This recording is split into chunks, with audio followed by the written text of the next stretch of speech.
Greetings, greetings, greetings. Today, we're going to be talking about getting you started. So we're assuming here that you haven't really got your presence actually mapped out properly on Facebook and Instagram.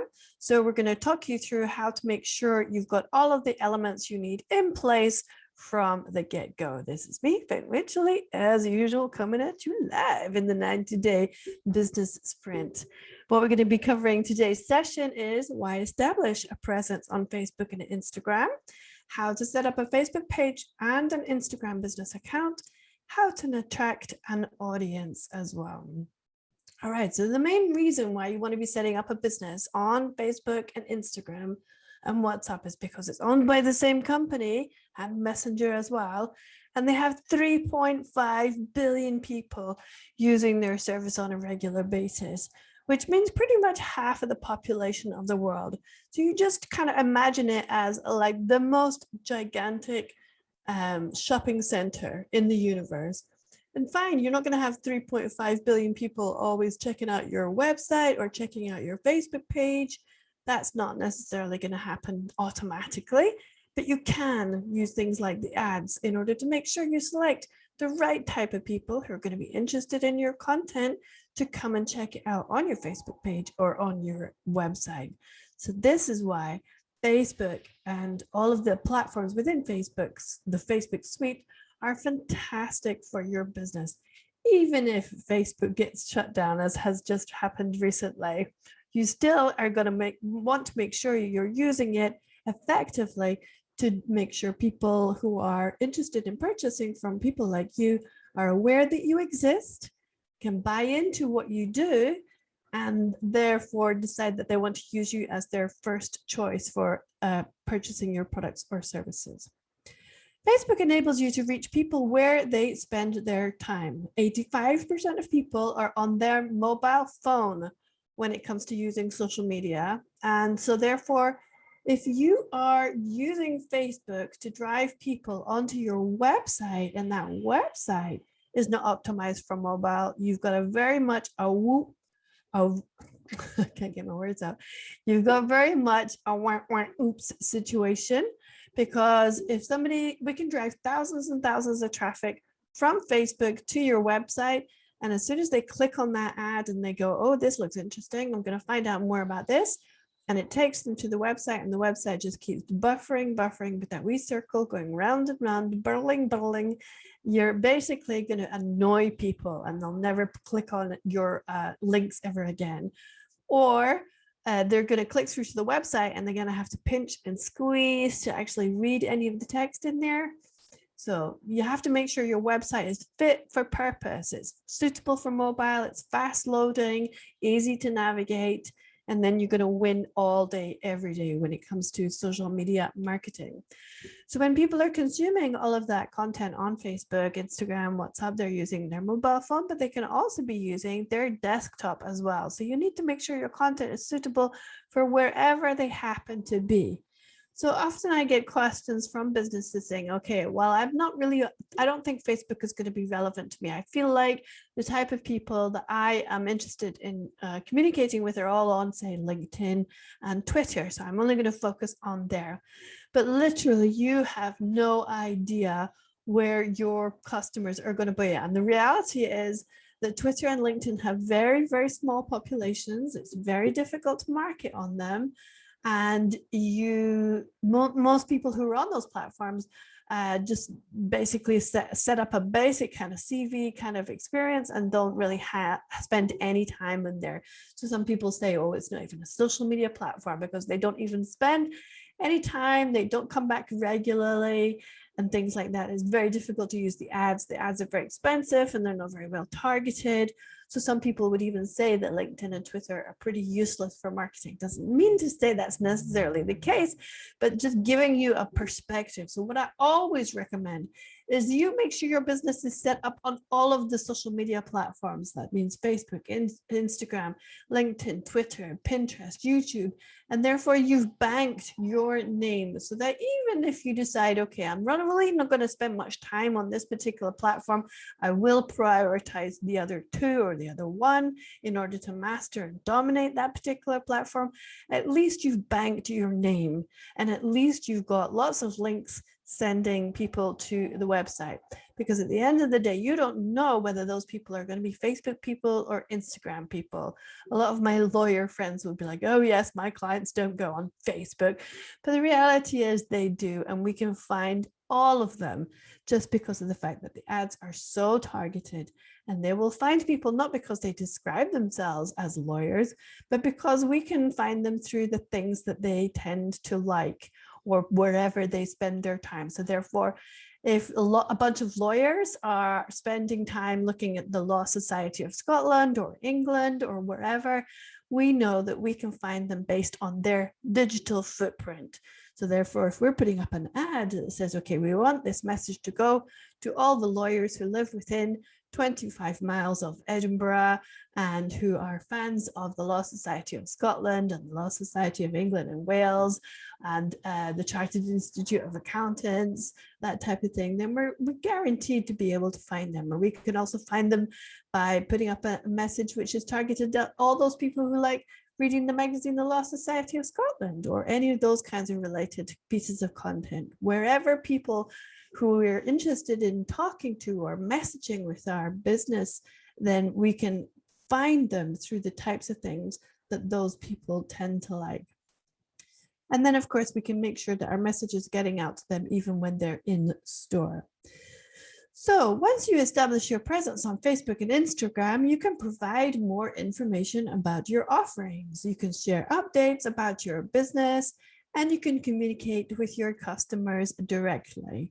So it just makes it so much easier for people to be able to reach out and ask any kinds of questions, and then you need to get back there really quickly in order to show that you're interested and responsive, because Facebook, again, will mark you down if you don't get back to them very quickly. But there are lots of ways to respond in a very tedious fashion.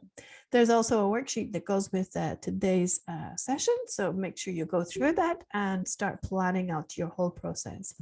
But today is very simple. It's just about making sure that you're getting set up properly. So remember, you can set up on the Facebook page on the mobile as well as on the desktops. And this is pretty much how they look when you're looking at it from the mobile perspective. On the left, you can see the Facebook page. On the right, the Instagram business page. And just to give you a quick run through the whole kind of anatomy, on the right-hand side, if we look at Instagram, you can see the little logo at top left. You can put that logo in, your own particular logo in there. And if it's got a little red circle around it, it means that they have actually created some Instagram stories. So you can click into those stories and see a whole bunch of other types of content coming up. Because did you know that there's more than one place for people to see your content on Instagram or Facebook? As you can imagine, you can scroll down and look at all the photos and images and videos on the news feed, which is where you scroll down below. But also inside that little logo circle is where you find the stories. So you can find a whole bunch of other types of content within the stories, but we're not going to cover that in details today. We'll cover that in another time. Then along the top right-hand side, you can see the number of posts that they've put up, the number of followers that they have, and the number of people or businesses that they're actually following. Then immediately below that, you've got the name of the company and the category of the type of company that they have as well. Then the most important part of all is the bio. What is the description of this company? And when you're putting the bio together, don't even think about saying, this is what we do, this is who we are. You always want to think about it from the point of view of the customer. What is the customer looking for you to be able to describe yourself as? Do you know what I mean? And then use a couple of emojis as well, maybe some hashtags. That's always going to help in making sure that people can find you. Then on Instagram, you also got a link to your website, and that is the only clickable link at the moment that you can have on Instagram that you have ever been able to have on Instagram. So don't even think about putting links into your posts where you might write a post and say, okay, and then you can go to my website and find out more. You can go here to find out more. No, no, no, no, no, that doesn't work. There are no other clickable links on Instagram except for in the bio. So when you're putting a post together, what you have to say is, and if you want to find out more information, click the link in my bio. So that's a very, very important part to Instagram. And when it comes to that particular link to the website, obviously, since there's only one, you might be confined, but actually there are other tools you can use that gives you lots more options. And we're going to talk about them in more detail.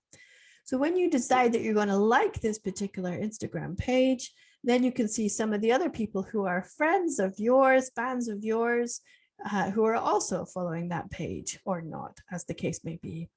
And then the next section down below, you've got 3 little tabs: edit profile, promotions, and insight. You're only going to see that if you're logged in as an admin on that page. So the normal punter who's looking at that page won't see those 3 options, but the 3 options tell us that this is a business account.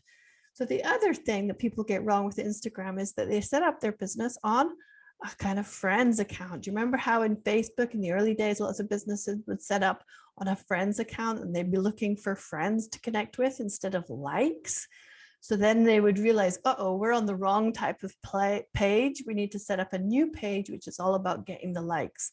And then we can use all the ads and all the analytics and the insights.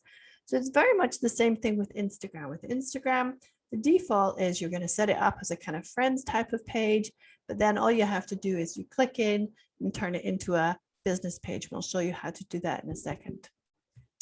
And then on Facebook, I'm not going to go into too much detail because I'm going to assume that everybody kind of knows their way around Facebook, the basics of it anyway, in order to make sure that you've got it set up. However, here's how you set up a Facebook business page. And don't be scared about how many business pages you can set up. You can set up an infinite number.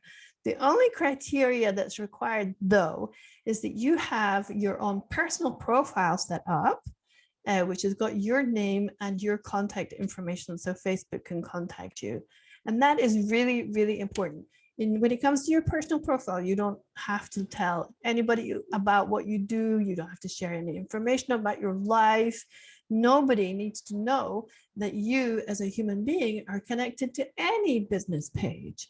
So for example, I'm on the admin of many, many business pages, and I'm an admin on the advertising. I'm an admin on all different aspects of the charity pages, but nobody knows that I'm basically sitting there in the back office because they, as far as the normal punter is concerned, unless you've got the admin rights to get into that business page, you have no idea who's actually behind that business and who's running the show.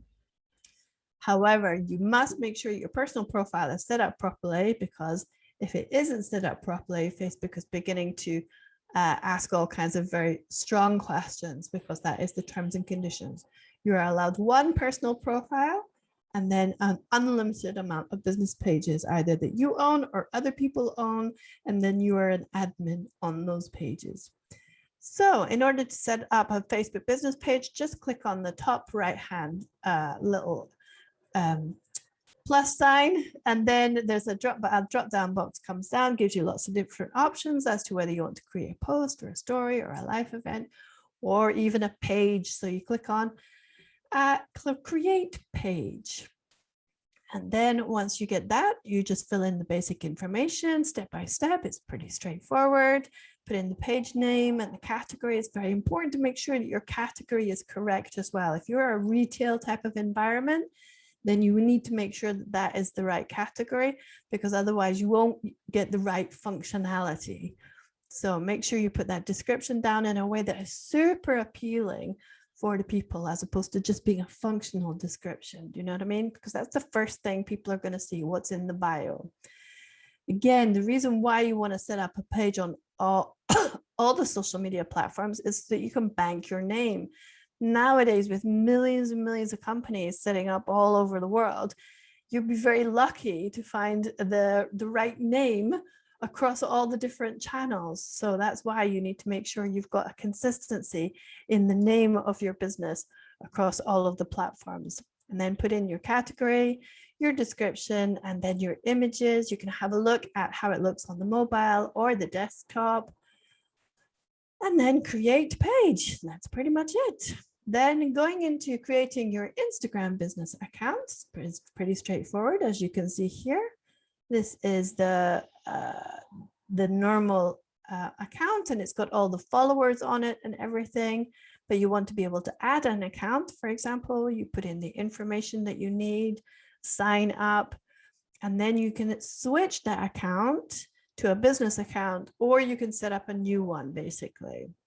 So if you're going to switch your current account to a business account, you go into the settings and then you click on account, and then you go into switch to professional account. And at that point, it's going to give you two options, whether you want to be a creator or a business.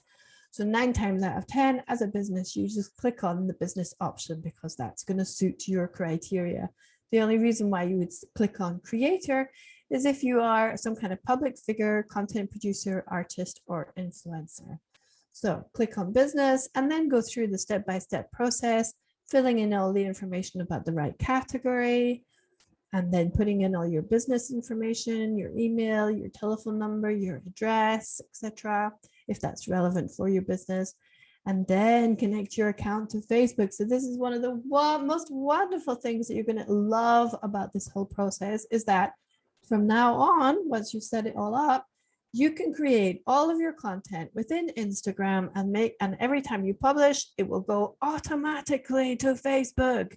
It's a major game changer for many, many businesses. That means you get a bite of both cherries, if that's the right metaphor. And then it just takes all the pressure out of building your business on the different platforms because it automatically syncs in together. Then you just go through all the process that they're giving you, the 0 to 4 steps to complete your profile, etc. And then off you go. That's it. You start setting up your posts, start setting up your images and videos to scintillate and attract your people to your business. So that's pretty much how it looks for the Facebook page. And then for the Instagram business page as well. And again, with the Facebook page, you can see you've got lots of different options with the call to action button. You've got the call now, you've got the book now, you've got the go straight to the website button, all these different options. So you only have all of those options once you have a business account set up. So provide your business information for the customers, address, contact information, website, etc., the description, the bio, and then start inviting people. But be careful. So in the old days, it was very, very important to be able to bring in loads and loads of people to your business and get loads and loads of likes, because that's how you make sure that you look like you're a successful business, by having lots of likes. So back in the day, up until about 2019,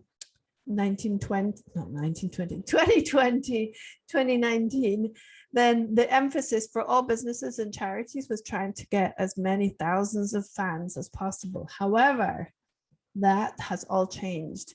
So nowadays, it's not recommended to be bringing in all the friends and family and the well-wishers. We only want clients on our business accounts. It's fine to have friends and family and well-wishers in your personal accounts, but on your business accounts, you only want the people who are actually going to be clients of yours or potential clients and customers of yours. Why?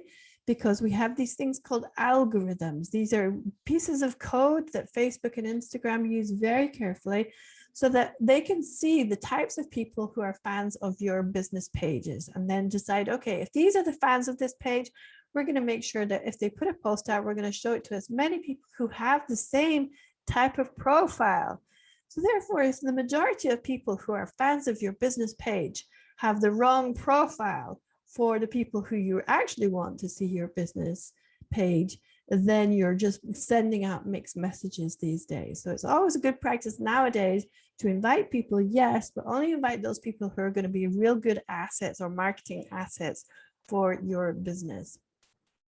And then you can start creating posts. You can see on the left-hand side, There are posts called stories. You can see the little kind of bar starting to fill up where you can put in lots of captions and stickers and images, be lots of creative.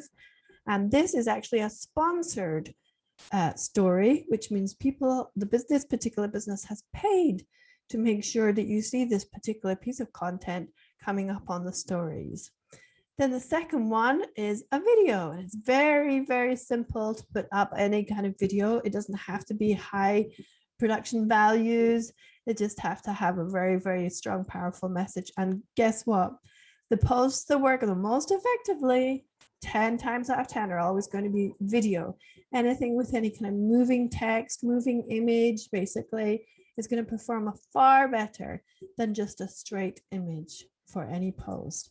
And the idea behind it is because literally when people are on their mobile phone, they're scrolling. And if they can pretty much consume what you have written or posted by scrolling without even pausing, then you're basically giving the algorithms the message that the content is garbage. And when you give the algorithms the message that the content is garbage because fans of the page are just scrolling past your content, then they're going to try and limit the damage that you're causing in the newsfeed and narrow down the visibility of that post. So that ultimately you could be posting 10 times a day, but you're getting hardly any visibility because objectively speaking, nobody's engaging with your posts, nobody's stopping in the scroll, and therefore your content, as far as the algorithms are concerned, is garbage. So therefore, always think about having some kind of video, moving images, animation, in order to get people to stall on the scrolling or slow down or even click through into some kind of carousel post. That's always going to perform a lot better. And then, of course, you've got the straight photo. But as I said, a carousel post, which gives you up to 10 images within the one post, is always going to perform much, much better than one photo by itself. So you've also got the worksheet that you can go through in order to make sure you consolidate all the information from this particular section. So the key takeaways are: establish a presence on Facebook and Instagram to meet customers where they spend their time.